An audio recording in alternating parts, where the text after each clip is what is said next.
2024全国10大杰出青年的名单进前公布了，其中龙鱼环保类是由中华渔民杨基华提到，这也是头一位渔业界的代表当选这个项目。杨基华表示讲，这5年前因为疫情加上气候变迁因素，厝内面饲蛤蟆的产业是愈来愈歹做，伊规气就辞掉北部的头路，回来斗三工，利用水草仔的水呢，落去饲这蛤蟆，也引入这科学的方式来监测水质，调整气温的环境平衡。希望在极端气候之下，变出养殖业的一条活路。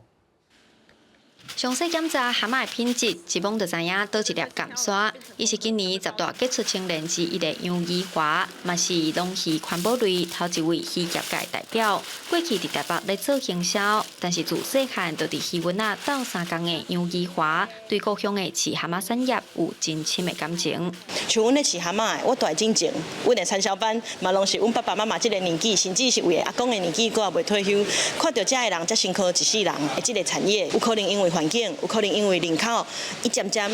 变做夕阳产业，这是阮最无想要看到的。中华风湾因为有丰富的蓝地生态，早年渔民会去掠野生的乌沙来放杂仔，所以伫风湾汉堡这带，袂少人拢是咧饲蛤蟆。但是即阵的极端气候，加上民众的消费习惯改变，毋但互蛤蟆愈来愈歹饲，嘛爱重新找销路。较早拢是小市场啦，市场即马拢是较一寡老辈去咧买啦。咱即马少年的大概拢是行超市，阮的查某囝少年即马转来啊，